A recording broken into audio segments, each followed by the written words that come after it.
Hey, I'm Max Siegel. And I'm Kolof Baker. Today we'll be uncovering the secrets of Assyrian and Egyptian warfare technology.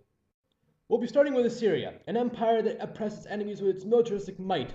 Assyrian warfare introduced two groundbreaking techniques: the cloud of arrows combined with the cavalry charge, and the Assyrian siege. The cloud of arrows is a technique of gathering many archers into one mass in front of the enemy and shooting arrows at a 45-degree angle into the air, literally creating a cloud of arrows that can effectively wipe out both infantry and horses. These clouds of arrows were alternated with cavalry charges and infantry flanking. This was especially beneficial in fighting armies at the time, which were for the main part unorganized. These clouds of arrows allowed the Assyrians to gain control of the area quickly and with minimal casualties. The other revolutionary innovation was the Assyrian siege. The Assyrian siege was a technique devised during the capture of Judea. The basic tactic was to use battalions to knock down city walls. This tactic almost ensured victory for the Assyrians due to the extensive military count and the crudeness of the city walls that they had to break through. The most important innovation in Assyrian weaponry was the iron-tipped battering ram.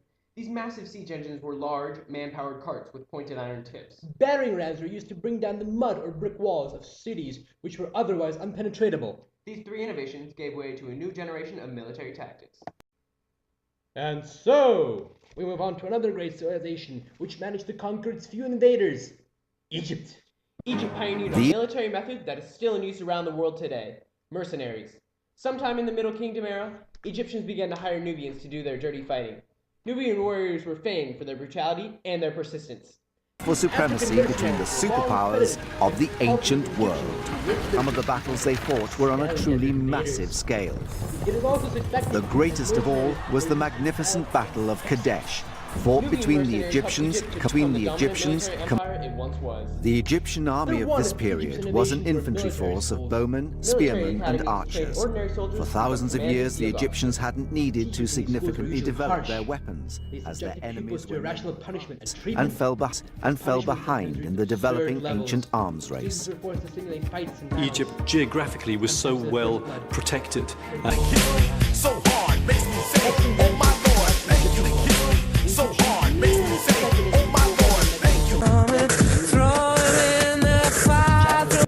Before Egyptian modifications was a crude piece of wood that could not fly more than a few meters.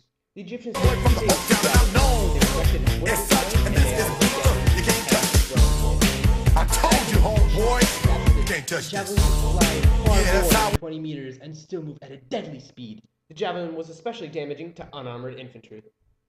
Well, we hope that we have helped you understand the origins of the military ideas that we use so commonly today. And how a few of the most important ones came from these two amazing, technologically advanced civilizations. I'm Kolof Baker, And I am Max Siegel. and we thank you for joining us. Yes, we do.